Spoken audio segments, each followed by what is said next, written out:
Hey there, this is Hannah, Chief Rebel at DeSkills. Imagine your high schooler could learn to harness artificial intelligence to solve real world problems for small businesses and nonprofits. Imagine they could get paid doing these impact projects on the weekends or summer break. And imagine that as a result, they could leave high school with more experience and connections than most college graduates. That's DeSkills. Learn more at deskills.io.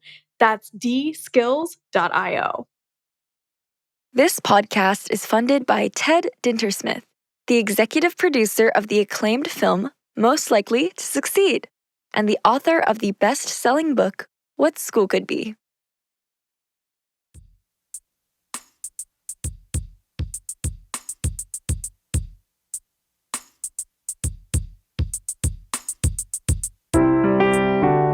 Hey everyone, welcome to the What School Could Be podcast.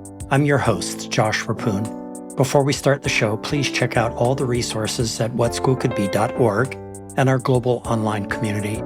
If you are a committed education change agent ready to roll up your sleeves and reimagine teaching and learning, simply install the What School Could Be app on your mobile device or navigate to community.whatschoolcouldbe.org. I hope to see you there.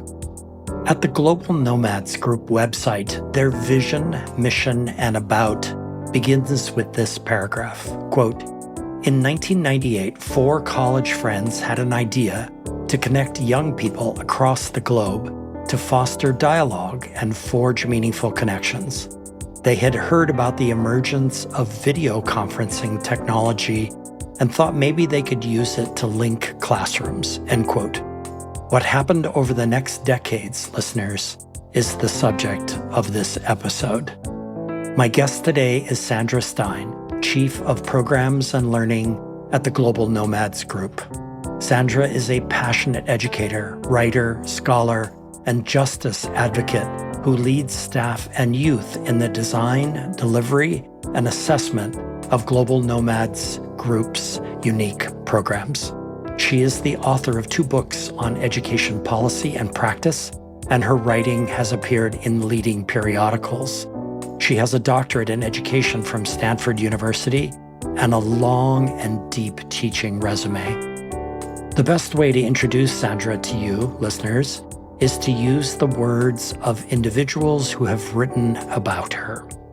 A program coordinator in Korea wrote, quote, "One of her exceptional skills is her ability to tackle heavy topics such as bias and women's rights in such an effortless manner, sustaining everyone's engagement and nurturing discussions.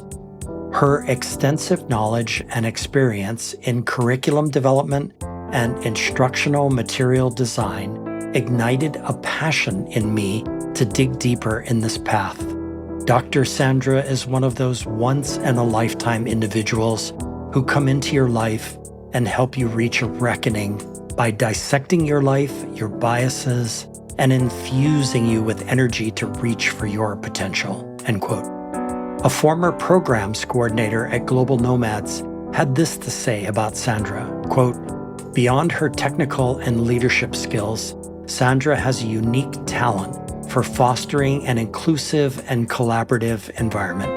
She introduced me to the world of accessibility, teaching me how to ensure that all the content I create, the language I use, and the way I live are as accommodating and inclusive as possible. I learned about the impact of ableism and how it can affect the lives of those around me, and I carry this knowledge with me wherever I go," end quote. And finally, a student who first met Sandra at Grinnell College said this, quote, "What stands out most about Sandra is her unique approach to feedback. She has a way of making every conversation feel like a two-way dialogue where both parties are learning and growing. Sandra is direct and honest, but her feedback never feels harsh or discouraging. Instead, she has a remarkable ability to frame constructive criticism as part of a broader, thoughtful discussion. She always takes the time to understand the effort and thought behind the work, valuing the person just as much as the final product. Her feedback isn't just about what needs improvement. It's about recognizing potential and encouraging growth, which made every interaction with her feel empowering and insightful, end quote. And now, here's my conversation with Sandra Stein.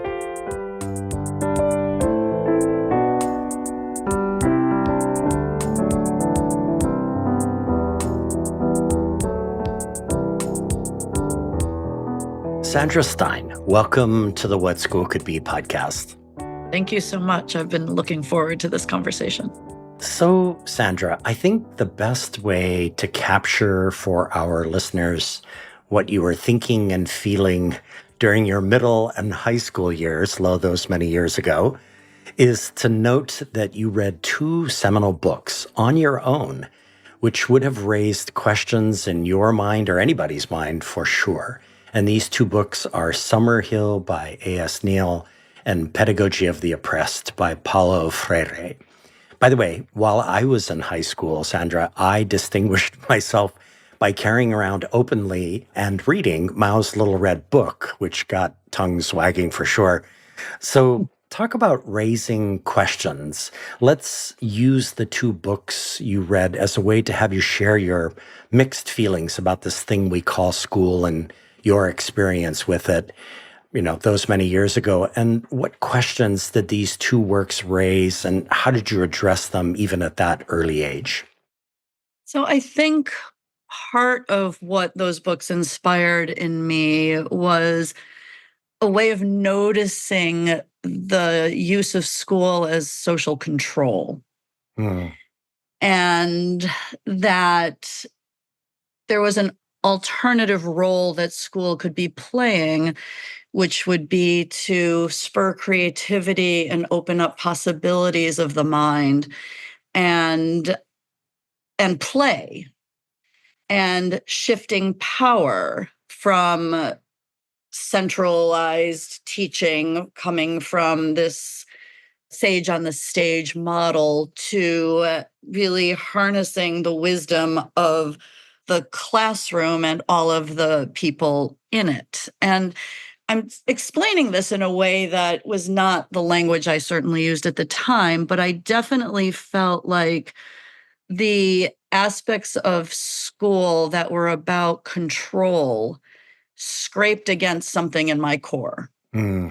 I remember very distinctly in second grade, I had a teacher who the first thing she did was write on the board the word self-control. Wow. And I remember even at that point, kind of being terrified of her and also thinking there was something wrong about that. And I still have a very strong visual memory of her writing those words on the board on the very first day of second grade.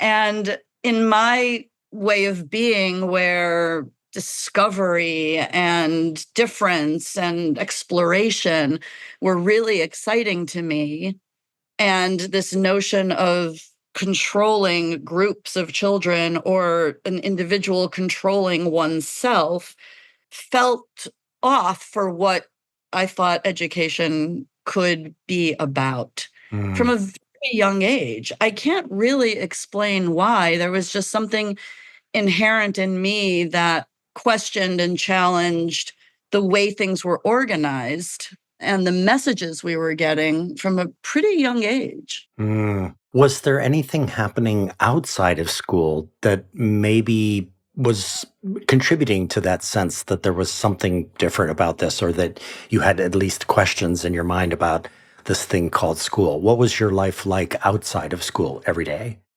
It was a very traditional suburban upbringing. I was in a dance club. I took skating lessons. I had lots of activities. I had lots of opportunities. I had a family where we played word games at the dinner table Mm. every Hmm. night, where creativity was rewarded, where we made up songs and dances all the time. I'm Mm. the oldest of three, and so much of our play was about performance and showing and Yeah. making up songs and recording ourselves on little, tape recorders and playing them back. And So there was a lot of that. I also, this was a community, the community I grew up in was a lot of people had moved, like my family when I was 5 years old had moved from Chicago to this suburb of Chicago for the schools. Mm. It was very much the thinking of my parents who grew up going to the Chicago public schools. And my mom, who was a Chicago public school teacher until she got pregnant with me and then was not allowed to continue teaching because at that time you could not be pregnant and a teacher in the Chicago Mm. city public schools. But the idea was that, the education here was going to give us more opportunities than what we could have gotten in the city. But the values of the community were something that I know my mom in particular was very adamant about that the values of the community were not our family values. Yeah. That the community valued competition and the community valued materialism and other things that she was very, very clear that this community's values are not our values. And so there was something, I think, from an early age where my mom very deliberately tried to sort of set us apart from a value standpoint, Mm. and that there was a lot of emphasis on competition, certainly in the older grades, that never resonated with me. I was not interested in competing as part of schooling either. Yeah. So I think it's a combination of my family life, and it was also a very privileged life. I Mm. had opportunity and was encouraged to question authority without fear of retribution. Yeah. Yeah. Wow, that's so interesting. I mean, that's what was happening to me as well. I'm the youngest of 7 kids, and my father and mother created an environment that was very much, you could put the bumper sticker on it, question authority. Everything that we did outside of school in the family setting was about Socratic discussions or seminars around the dinner table or, building and making things. And I think as I look back these many years later, I realized that I was beginning to distinguish between what happened after school and what happened during school, where I was told to sit in a seat and just, absorb information. So I just think it's interesting in our generation now as part of the process of leading forward the reimagining of schools. So it's an interesting thing. And we could talk about it all day, but we're going to move on. So a mere 10 years before you began teaching at Baruch College, I was slogging, not completely unhappily, by the way, because I didn't know better, through lecture-style courses with hundreds of students at the University of Iowa. And when I began as a teacher, I mimicked that style of education, meaning lecture, test, rinse, and repeat. And that is until I started dating a woman who was experiencing something called problem-based learning in med Mhm. school at the University of Hawaii. So my teaching changed, boom, overnight. And I never looked back. So at Baruch, you used problem-based learning. So what is it? How did you use it? And in what ways did your students react to being immersed in it? So I was very fortunate. When I did my doctorate, there was a professor named Ed Bridges who had pioneered problem-based learning in training for educational leadership. And when I was offered the job at Baruch College, it was in a principal training program. Mm. And I had never been a principal myself and went to Ed Bridges and said, "This is the position I've been offered. I'm hesitant to take it because I feel like I don't have legitimacy.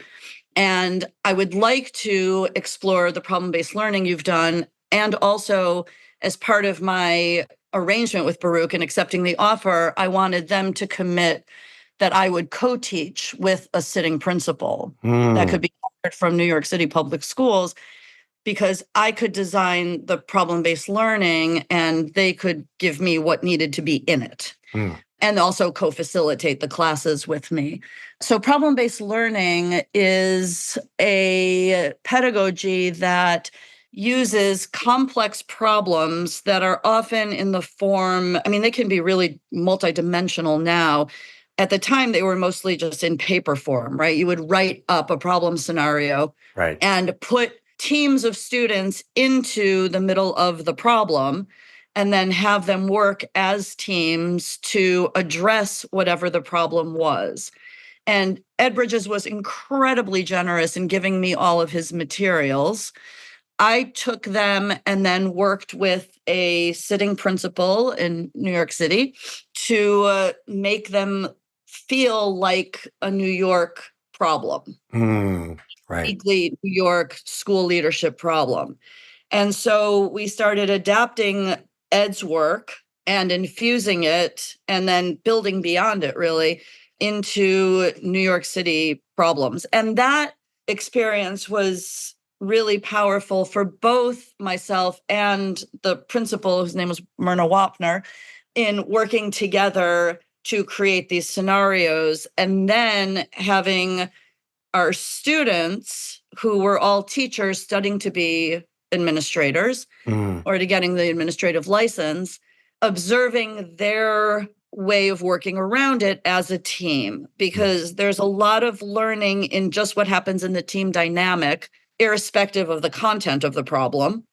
And that brings up a lot about leadership. And then there is actually the content of the problem, which can be connected to anything between creating professional development opportunities for educators to creating a safe school environment for everyone to budgeting challenges or having to cut a budget and looking at budgets as a value statement. And how do you then cut? And so we started to do that. The students' reaction was mixed. Wow. There were many who said, this is the first relevant educational experience I've had Yeah. with, I'm going to build skills I'll actually use. And there were some who weren't as interested in that and felt kind of exposed in ways by this approach, because they may have been able to write papers effectively on topics. And this actually asked for a different set of skills that most educational programs, higher educational programs, ask for. And so there was some gear grinding because the incentives changed for how you get rewarded as a student. Yeah. It was very much about how you worked with others, not how you distinguished yourself from others. Yeah. It was very much getting in touch with your values and to be able to answer these in ways that were sometimes really hard, because sometimes we have espoused values that don't really match our lived values when we take a close look. Yeah. And so it was tricky. It was mixed. Yeah. But what it did get was the attention of the then community superintendent of District 2, who was Tony Alvarado at the time. He heard about this, and they were starting to get a little buzz about it just in the education world, funders and district leaders, that there was a university-based program that was now using problem-based learning. And so a lot of people were coming to observe classes, and then Tony Alvarado asked to partner with Baruch College to create the Aspiring Leaders program specifically for District 2. And once that happened, there were other districts that wanted to get in as well. Right. Wow, that's so amazing. I was literally getting goosebumps listening to you describe this. What a marvelous thing. On my side, when it happened to me, Sandra, I knew right away that my role in the classroom was different from one day to the next. And I think I understood in the moment that as my role changed and that I was no longer the person who had all the answers and that I could say, I don't know, that I began to build relationships with my students where I wasn't doing that before. And you talk about tricky. Whew, boy, that was tricky. But I just think back on that moment, which was the early 2000s for me, as kind of a magic moment. And so that's kind of what this podcast has been all about, is teasing out things like that. So that's super awesome. We're going to take a total left turn here, though. And, well, let's say that we're on the freeway. We're going to get off the freeway and head towards Missouri. You directed me to the work of Dave Lowenstein, an artist, which I hope is the right way to describe him, because he seems like much more than that.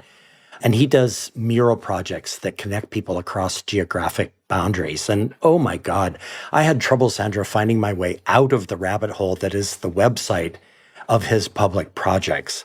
I spent a lot of time there. So, what is special about his work, and what was the project you worked on together?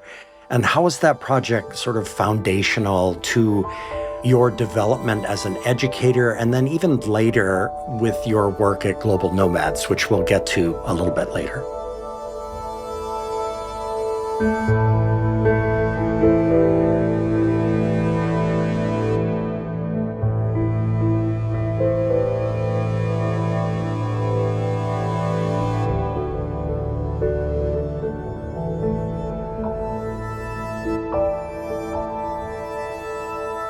So Dave and I both went to Grinnell College together, and we were friends. And I had just done in this Aspiring Leaders program, it actually connects. In the Aspiring Leaders program, I had done a project where I had one of the problems where I required the teams to communicate with students to develop a safety plan, that they needed student input to design these plans. And I connected them using what was then new technology and now is very outdated, Blackboard. Yeah. And they used Blackboard to connect with one another to have their plans for creating safety in the school be informed by, reviewed by, and approved by students, current high school students. And then when they presented their plans, the students came to see the presentations.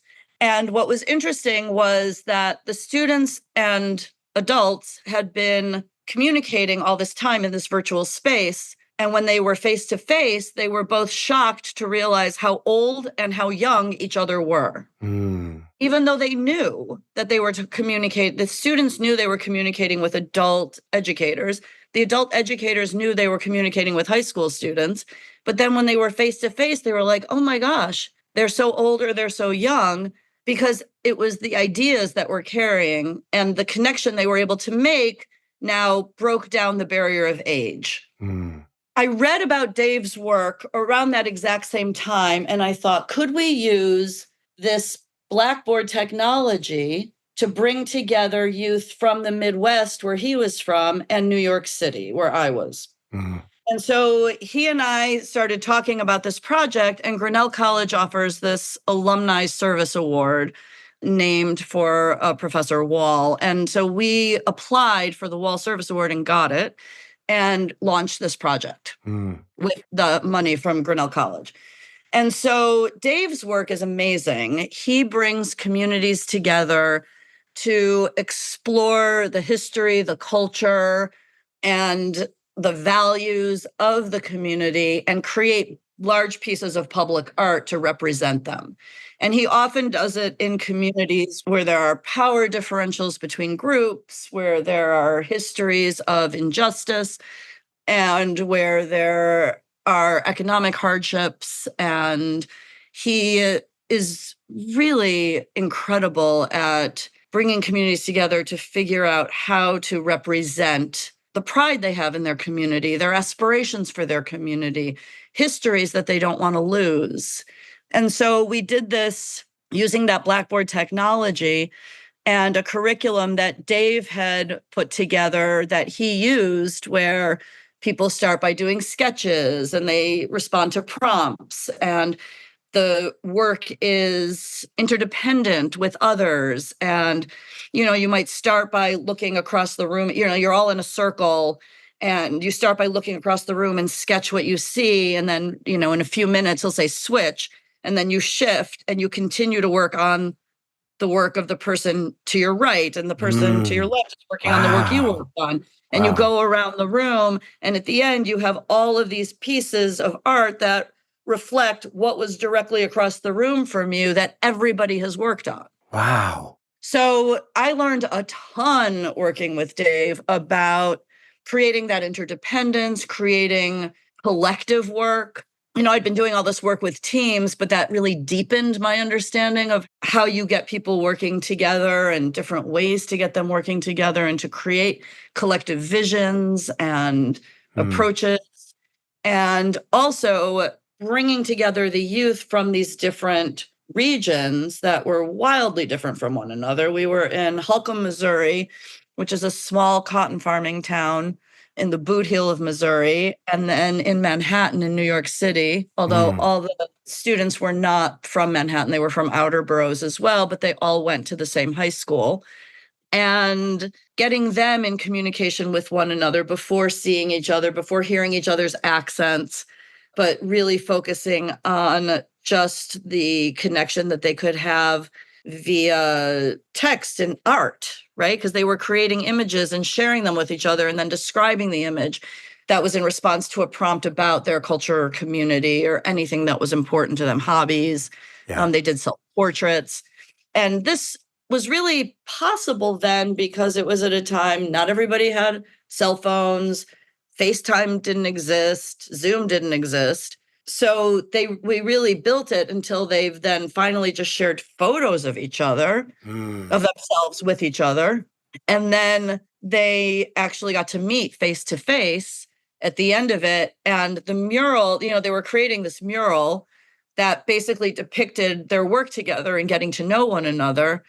And what was awesome was that half of it was painted in Missouri on these huge plywood panels, and the other half in New York City. So we were able to ship the panels from Missouri to New York and bring all the youth from Missouri to New York. Yeah. And then do an opening with everybody together. Wow. And then do the same in Missouri, where all the New York students are able to go to Missouri and all the panels there too, and do an opening there. Wow. That's an amazing story, Sandra. I'm just amazed. And we'll definitely provide a link to Dave Lowenstein's site in the show notes because it's just a wonderful rabbit hole to go down, all of the different projects. And by the way, I sent his site and some of what you shared with me about this project to friends who live in Iowa and Indiana. And the reaction was just like, wow, this is amazing. And what year was this, Sandra? That was, I want to say 1999, 2000. Wow. And it was definitely 99, 2000. And there's a documentary on it that's connected to Dave's site. But one of the things that is striking about how different the world was that I remember, and there's footage in the documentary, when the students from Missouri came to New York City, the students from New York and I were all able to go to the gate to greet them as they got off the plane. Oh, yeah. Because it was a different world in airport security even at that time. Yeah. And so as they came off the plane, they were just greeted by cheering, youth who had already, felt like they knew each other. Yeah. But of course they hadn't yet met. And it wasn't, they didn't have the technology that we have now to really deeply connect with people across so much distance. Yeah. Yeah. Wow. Another goosebump moment. My goodness. I wish I had been there to watch that happen. That's amazing. So, okay, Sandra, before we go to our first break, and this is a bit of a right turn, with your son and his story as inspiration, and this might be a first on this show, I want to have you speak directly to all the parents out there who might be listening, parents who might be educators or simply parents. And you shared some thoughts with me about your continuing work with the New York City Public Schools as an advocate for your son. So let's zoom up and have you briefly speak to parents about ways to be positive advocates for their young learners, especially when those young learners are in systems as big and complex as the New York City Public Schools, systems that in many ways would like parents to just drop their kids off in the morning, pick them up in the afternoon, and show up to open house and not much more. So what is your message to parents about being that advocate for your child? I have a bit of a unique perspective here because, one, I ran the New York City Leadership Academy that trains principals for New York City Public Schools for many years, and I know the system deeply, and I know very well-meaning, incredibly talented people who work within it. Yeah. I also happen to be the mother of a 15-year-old boy almost man, who, when he was almost 3, got an autoimmune encephalitis that led to multiple disabilities that he continues to live with. He has a very, very extensive IEP, individualized education plan, and there is not a single school in New York City that was designed for him or with him in mind. As an advocate, I try to very much understand the systems and structures that the people working in the systems are up against and face those challenges with them. It is very easy. Now, I have to do this in healthcare too, because both healthcare and education are very, very difficult to manage. And healthcare even more so when it's profit motivated. Right. It's very difficult to manage these systems, and we rely on people to navigate them. Many of those people get yelled at all day, every day, and they are trying to do a decent job within a very difficult system. Our systems are not designed for service of people with complex medical conditions and disabilities. They tend to be designed for the quote unquote averages. Very few people actually fit in those. Right. But I think the key to my advocacy, and, I do enjoy having relationships that help this along, so I don't discount how much that matters, but is to build relationships and to put the challenge out and face it with the person who you think is stopping you from getting what you need. Because typically the people that we have access to would love to feel competent in their jobs, but the systems make it almost impossible for them to seem competent. Ah, right. And to also connect always to the broader purpose here. And to use whatever legal leverage there is in connecting to that broader purpose, which does not necessarily mean litigation. Right. It means an understanding of the legal context and how to draw from that to govern the interactions, but to not let those relationships break down. I've had more success advocating for my son and for others in New York City public schools by aligning myself with people who are really trying to do a good job in a really difficult organizational, system that is perfectly designed to do exactly what it's doing. To align myself with them to try to get to the greater good. And that is really how I've managed, is trying to understand deeply the systems and to align myself with the people who are in them, because they are also in human bodies. They also have children often. They understand often as human beings what needs to be done and what should be done. But to get to their humanity requires understanding how the system works and what the system is asking them to do. Right. Which doesn't often feel good for them. Yeah. I often say that in both healthcare and education, the systems require extraordinary human beings in order to do mediocre jobs. And we really need to strive for systems where everyday people can do a really good job and still have a balanced work-life dynamic. Because at the way these systems are built now, they don't work for many people. They don't benefit many people. And the people who represent them, unfortunately, on the front lines, which usually are the lowest paid people in the systems, take the brunt and develop scar tissue and, and understood. I understand why.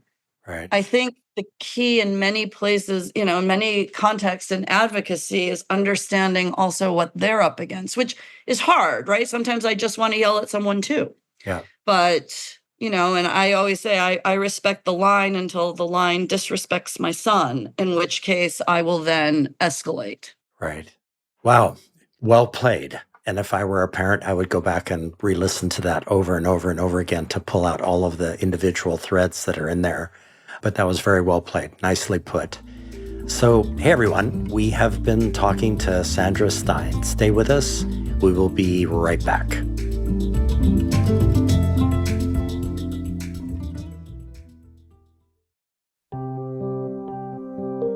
Do you believe there's a better way for individuals to learn and fulfill their human potential than in traditional schools?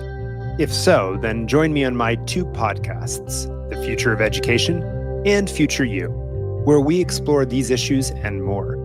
My name is Michael Horn, and I've been working to build a better future for all individuals for over 15 years. I'm the co-author of multiple books on the future of learning, including my latest, From Reopen to Reinvent. And you can also stay up to date with all my writing through my Substack newsletter, The Future of Education. Join me as we create the future of learning together.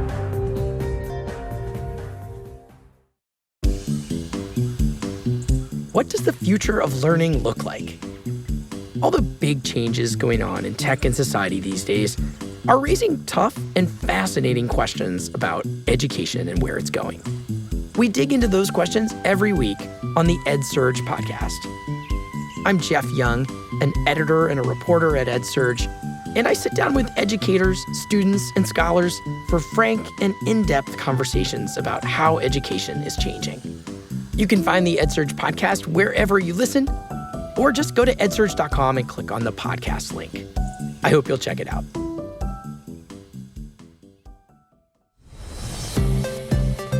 Hi, I'm Ricardo. I'm Mary. And I'm Liz. And we co-host Course Stories, a podcast produced by the Instructional Design and New Media team at Arizona State University. In this podcast, we tell an array of course design stories alongside other ASU online designers and faculty. Join us as we talk to the course design experts about shaping the future of online education.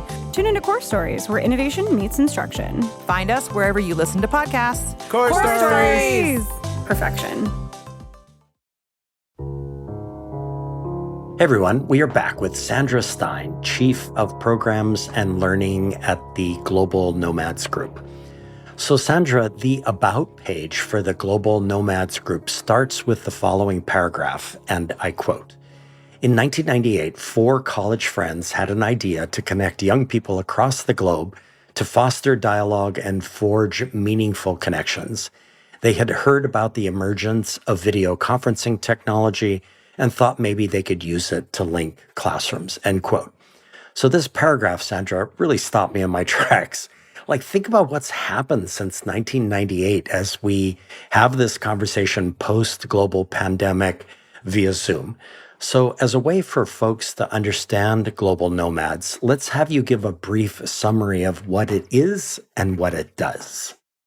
So Global Nomads Group connects youth from all over the world across distance and difference to either collaborate on creating curriculum for their global peers on issues of social import to them, or participating in what those youth have created.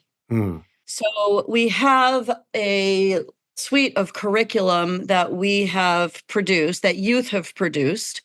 And these are multinational groups of youth who work in collaborative teams, and they design the content from the very beginning using backwards mapping, Grant Wiggins. We've taught them how to do curriculum design the same way that I taught educators how to do and lead curriculum design earlier in my career. Okay. We also teach them a lot about universal design and accessibility, inclusion, belonging, and how you design for the margins so that it works for everyone. And I can unpack what that means at another time in this. Okay. But they come together and work together in these teams. They create this content. We've created content that lives on Global Nomads' custom platform that youth can access either as part of a classroom or as individuals. Topics range from women's rights to human rights to mental health. We have content on careers that youth might be interested in. One of our most popular courses is called Overcoming Bias. Those all exist on our platform, and they were all created by youth for youth. And what we do at Global Nomads is we create the conditions so that youth can collaborate and work across these great distances. Then we also have curriculum that will launch next academic year in California for 7th graders as part of a climate justice curriculum that is going K through 12. Our youth were engaged in creating the 7th grade curriculum, and that is on land subsidence in the California Central Valley. Wow. And that's a really awesome curriculum. They're all awesome. That curriculum in particular, I'm really excited to see, because that's going to be in classrooms delivered by teachers, which is different than our content that's available on a platform. Right. We'll see how that goes live in schools. We've been piloting it, though, and getting really amazing feedback about it. So we're excited. And then we've also done one in collaboration with the Aspen Institute's Global Opportunity Youth Network, where they brought together a group of opportunity youth from their network to collaborate on an equity leadership program that the youth designers are now going to be doing, also in-person, place-based, in their various communities in multiple countries. And that project, we were actually working in 5 different languages simultaneously. Wow. Which was a fascinating new experience for us, but also opened up a lot of possibility for working in multiple languages. One of the limitations on most of our work in our content creation lab, where the youth are creating the curriculum, is that we require a certain level of English in order to be part of the design team. But what's great is that the interpretation technology is moving along in ways that we think very soon we'll be able to expand so that youth can work in multiple languages at the same time. Wow. So wow, Sandra, so you've been talking about the Content Creation Lab, or CCL, which is just remarkable. I really think that that's the thing that got me going when I was looking into Global Nomads, was just how common sense it is to have students involved in the curriculum development process. What a marvelous thing for them it would be to be part of that. So here's my follow-up. What skills, habits, and dispositions will young people gain as they are included or centered in the design and construction of Global Nomads courses? Like what did they come away with, and what did they carry with them forever and ever? So anyone participating in the courses will come away with a sense of agency, because everything ends with some kind of action. And one of the pieces that the youth designers, particularly for the climate justice curriculum, were focused on is that so much climate education feels like gloom and doom to them. And while we were designing, one of the things we asked them was, what do educators need to be able to effectively teach with this curriculum? And they answered a bunch of different things, but one of the things they answered was hope. Wow. Okay. Which was really powerful to observe that, our generation is passing along problems that feel intractable, depressing, like we've missed the off-ramp, just really intense problems that their generation is keenly aware that they are inheriting. And they want to have hope. They want to know that they can do something. They want to understand how to take action, how to plan for action. And that is the ending of every single curriculum that our youth design, is some kind of action that youth can take. Right. By their design. Like that's, Wow. They want that. They want to feel some kind of agency, and not just, this is terrible to be alive right now, right? Like they want to feel like we can actually mitigate this, right? We can make it not as bad as it could have been, right? That they're not naive in the scope or scale of the challenges they're inheriting by any stretch of the imagination. And they also understand that they can make it better than it could have been otherwise.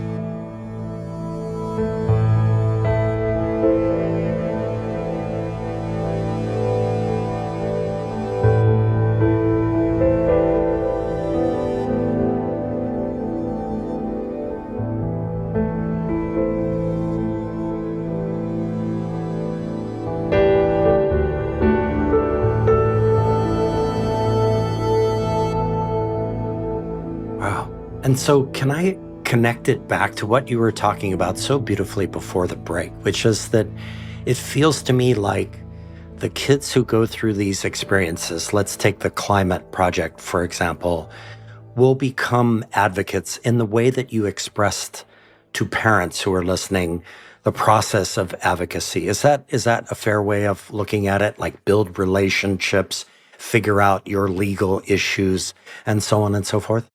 I think that is definitely a part of it, right? The better we can understand the system, the better Yeah, we can understand the problem, right, the more effective we can be at addressing it. right. And so, yeah, I do think that that is a part of it and that we need each other, that we are interdependent. And that is similar to the advocacy question, actually, right? Like, Yeah, I'm interdependent with everybody who works in the New York City Department of Education. My son and I are interdependent with one another. right, And we create situations where youth with very different backgrounds become interdependent with one another to create the curriculum. And then the curriculum shows that interdependence in unto itself, because the curricula tend to start with a very local focus, and then they go to a community focus, then they go to a global focus, and then they go to the action focus. right. And each time we're seeing, each time you move from your specific situation into your community, to global, to action, you understand the global interdependence for our collective survival. Right. That's just amazing. Okay, another follow-up question then. Global Nomads was founded more than 20 years ago. And looking back, this means things like virtual reality, augmented reality, AI, and for example, Apple's new Vision Pro were not on anyone's radar screen. So how has Global Nomads changed and adapted to all this technological change, including everything that happened during COVID? And by the way, if some Rhode Island students connected to students in Tunisia make an appearance in your response, that would be epic. Specifically, Rhode Island and Tunisia. Yeah, you wrote about that, and that was another one of those stop me in my tracks moments. Just thinking about the connections across vast distances.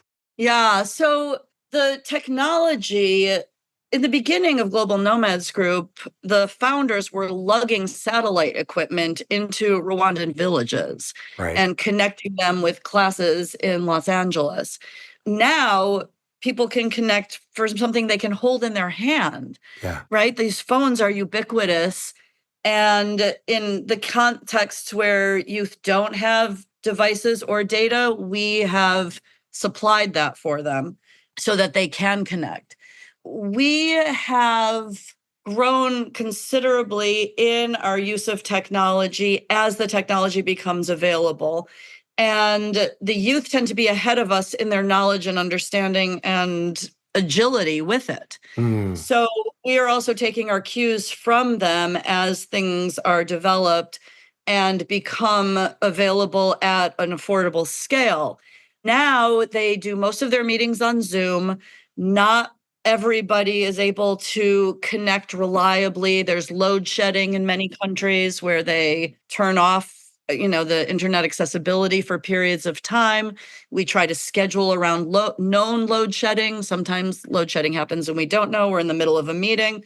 right. The youth have designed all kinds of design guidelines for inclusive meetings, which are great, like inclusive leadership guidelines that they created.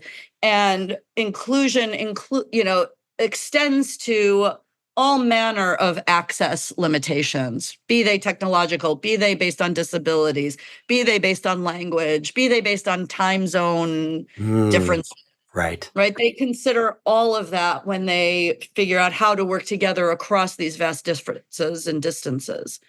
So our youth designers are really the ones driving a lot of the changes.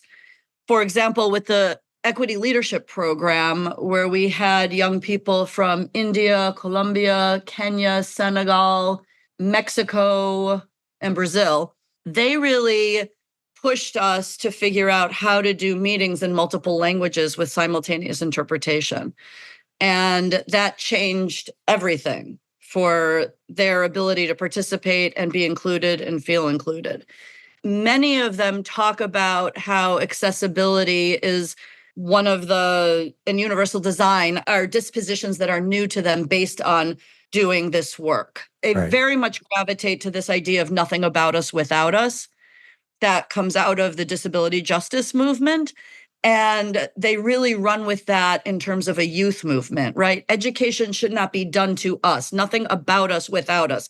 We need to be designing it. We need to be figuring out what is important to know right now and how to learn that. And so if you look at students in Rhode Island and there are students in Tunisia, what's the compelling reason to connect them together? Like, how does that work? How does that relationship begin, if you will? Well, they start by coming together either on a project team in our content creation lab or by reading each other's stories in our curriculum. And one thing I meant to mention about our curriculum is that it invites youth to contribute their own stories to become part of the curriculum.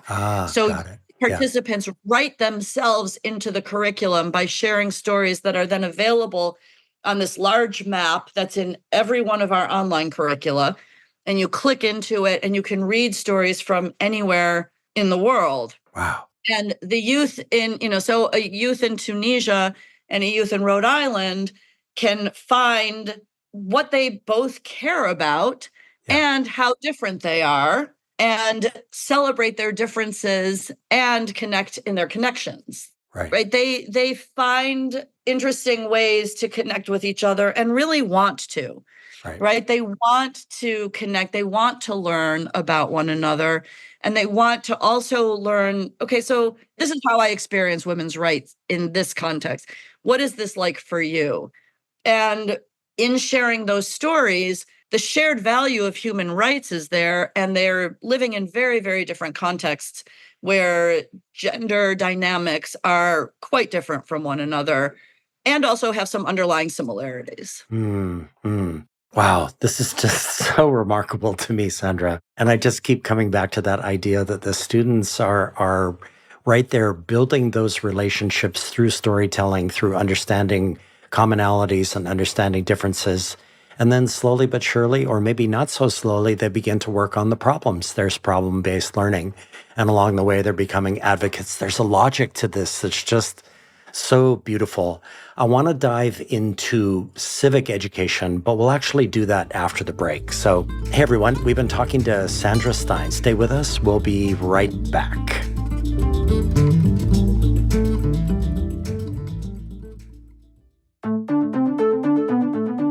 Hey there. Are you interested in hearing weekly conversations with authors, leaders, and practitioners at the forefront of learning and education innovation? Then you'll love the Getting Smart podcast. This podcast amplifies the incredible work being done by some of the most innovative minds in education.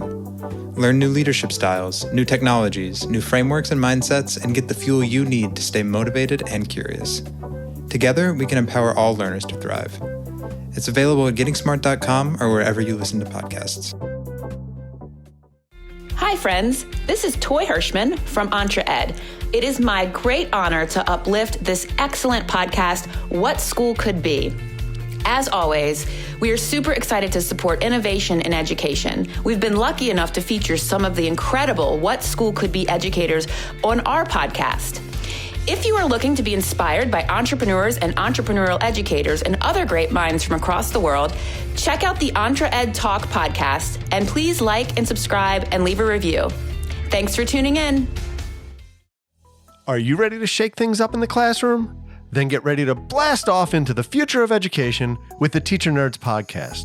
Join Joe DiPaolo and Ron Nober as they share their own experiences, as well as talk with guests who are experts and innovators in education. From engaging teaching techniques to the latest educational technology, this podcast is a must-listen for anyone passionate about the future of learning. Subscribe and get ready to learn with the Teacher Nerds podcast. Hey everyone, we are back with the Chief of Programs and Learning at the Global Nomads Group, Sandra Stein. So Sandra, Global Nomads is helping kids learn about their lives by learning about others' lives, which you were just talking about. Meaning, it's helping rethink civics education. So you wrote about this in the online journal, The 74. And in that article, you asked, how could so many people with so much schooling know so little about the way American government works? Would better civic understanding motivate people to become more politically engaged? In what ways could schools do a better job at building interest in lawmaking and governance? So our listeners want to know, how is learning about others' lives helpful or a gateway to understanding these questions that you pose? Oh, I love this question because I think that we learn to take so much for granted in our lived experiences as this is just the way things are. And it isn't until you have something to compare it to that you realize what it is.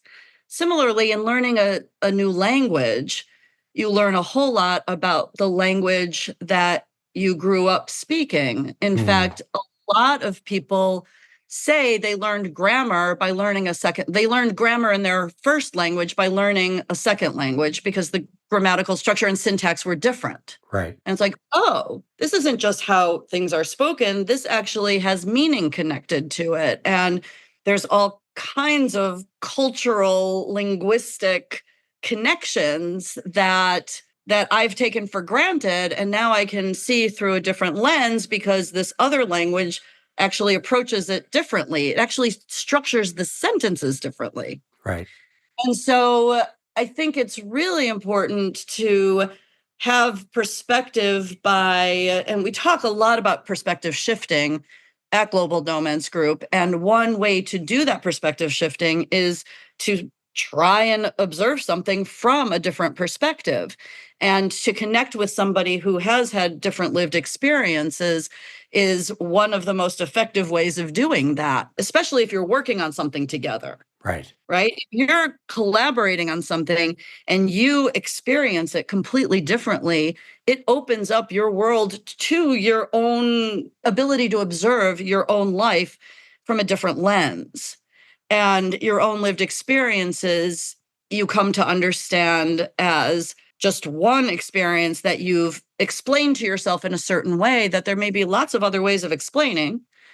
And lots of other lived experiences that you've explained to yourself in a certain way that also have a lot of other ways of explaining. Wow. And so we use the mental models and ladder of inference to teach. That's in our overcoming bias curriculum. Actually, the youth wanted to put that in the curriculum, like how you observe what's around you and make sense of it by adding meaning to it and making assumptions about it, and how your beliefs shape what you're even able to take in and observe in the first place. And so having people who are different from you highlights things about your life that are unique, that you thought were universal, things about your life that you're not attending to that you could, for example, the political processes, Right. country you live in. Yeah. I was pretty taken aback. I was working really hard around health policy issues because of my son's circumstances. I was very plugged into that. And I was trying to guide a lot of people in my life who are very highly educated to also participate in influencing policy. And it was surprising to me how little we collectively knew and how much of my learning was driven by my son's needs, frankly. I don't claim to have known a lot of what I did before he became sick and disabled because I didn't, quote unquote, need to know, or I didn't think I needed to know. And what I like to suggest to people is we actually all need to know as much as we possibly can. Right. Because we want a better world for all of us. Right. And that sense of agency that you've been talking about for an hour, that sense of action, that you move yourself in a direction to a point where when action is warranted, it's when you're ready to take action, you're actually really ready in all the ways that you've been talking about, right? And well-informed, right? That you've done the work to understand the systems in which you exist, the systems that other people exist in, learn from them. Right. Right? Learn to manage within different contexts. Yeah. And I'm wanting our listeners to, again, hear that point about overcoming bias. Because as you move to agency, as you move to action, the work that you've put in to understand that those parts of yourself, including bias, are critical to being able to work and build relationships with people, right?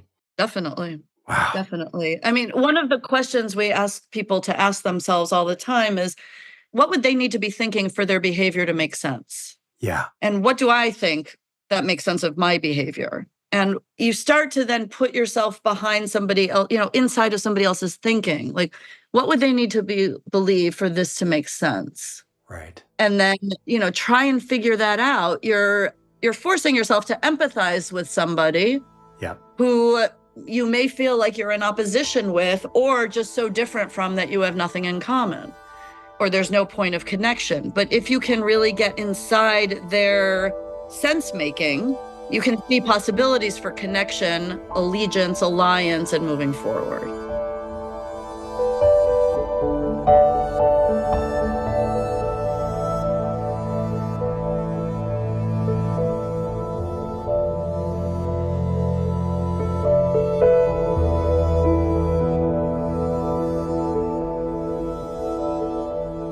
Wow.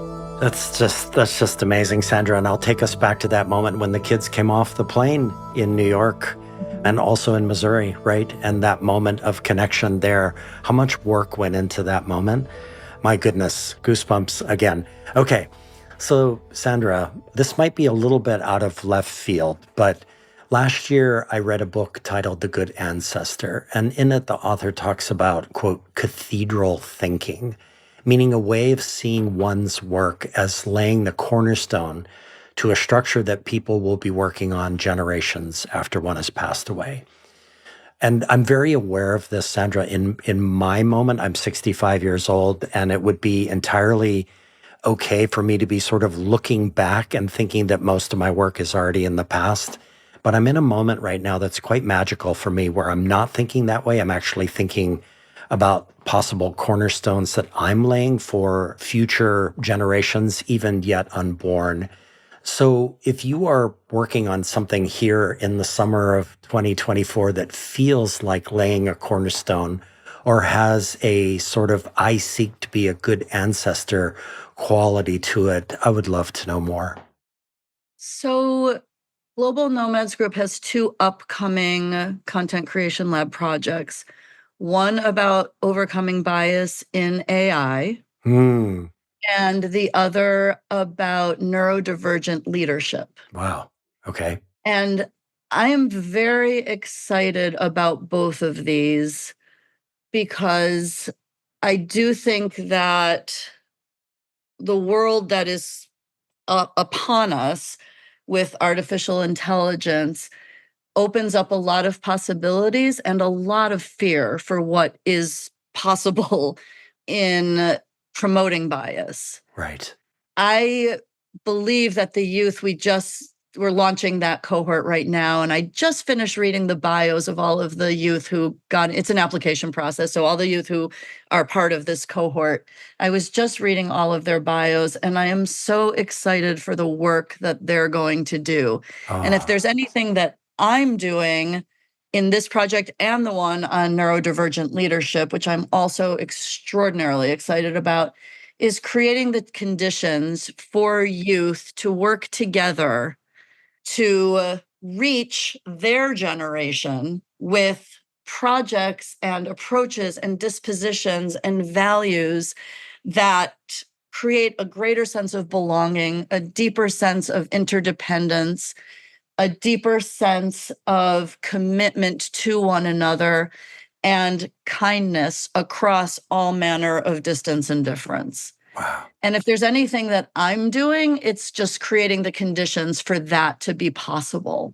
And I absolutely share your excitement about this idea, because I'm thinking, Sandra, about the idea that 7 generations from now, there may be young kids who can look back and say, wow, Sandra and those students and those 2 marvelous initiatives that they started, that they made a difference in my life. You know what I'm saying? It's crazy to think about that. I do hope so. Yeah. It's cathedral thinking.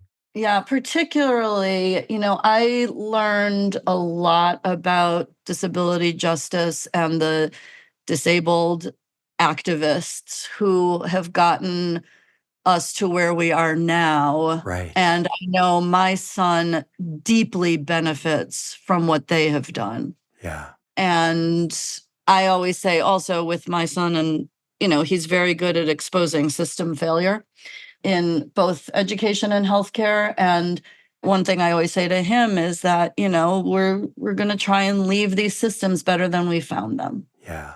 And, I know that we are very fortunate for the hard work that disabled activists did in prior generations. Yeah. And I can only hope that youth in future generations will benefit from the work that Global Nomads is doing now. Yeah. Pretty confident they will. Yeah, absolutely. That's why this whole process of preparing for today's conversation has been such an inspiration to me. It came through so loud and clear. And I'm excited for you as you move forward with these initiatives. So, Sandra, I typically end episodes by giving guests the opportunity to shout out to someone upon whose shoulders they stand, that person who mentored and coached and guided and sponsored and lifted them up. So who is Keisho Scott, and in what ways does she live in your proverbial backpack that you carry with you each day? So Keisho Scott was a professor of mine at Grinnell College during my last year there. She had been a Black Panther and then went and got a PhD in sociology and came to this small Iowa town to teach, and had a way of teaching that actually, one of the first ways of teaching that felt right to me in my formal education. She made the learning somatic. She had us put ourselves in our bodies in the space. I took a class from her called Introduction to Black Sociology and another class called Black Women in America. And both of those courses allowed for a level of perspective shifting, not only in the content, but in how learning can happen and how, in occupying a white body with all of the privileges, a white female body with all the privileges that entails, situates me in a way that I did not necessarily choose, but it is my lived experience. And in the sense that none of us choose the bodies we're born into. And it is my lived experience, and it has shaped how I can be a seeker of social justice in this world. And both the limitations and the possibilities that puts on me, the embodiment of this body puts upon me. And it was just, she has been a constant in my life since. She's somebody I'm still connected with. She, I think, allowed me to understand social justice in ways that are much more profound, pragmatic, effective than what I had prior been taught, which was very much along the lines of sort of volunteerism and sort of an imperialistic way of participating in social justice, which really was clearly not effective or particularly deep. And I feel very much indebted to my time with her for helping me to understand how to advocate for justice in the world in the particular set of circumstances that I was born into. Right. Wow, amazing. And just down the road, Sandra, around the same time, I was having a similar experience at University of Iowa with a professor whose name was Herbert Plummer Jones. He changed the arc of my life and the way that I think about things. And so isn't it great that we have these folks in our lives, Keisho working as a good ancestor preparing for the future, you doing the same work. I just think it's very inspiring. So what we'll do is we'll dedicate this episode to Keisho Scott. And this has been an amazing conversation. You and your work in Global Nomads again, have really changed the way I think about education. I keep thinking, Sandra, that I've seen everything at this point after 132 episodes, and absolutely that's not the case. So I really appreciate your time. I appreciate the work that you're doing, and I can't wait to get this episode out to our listeners. So thank you so much for today. Thank you.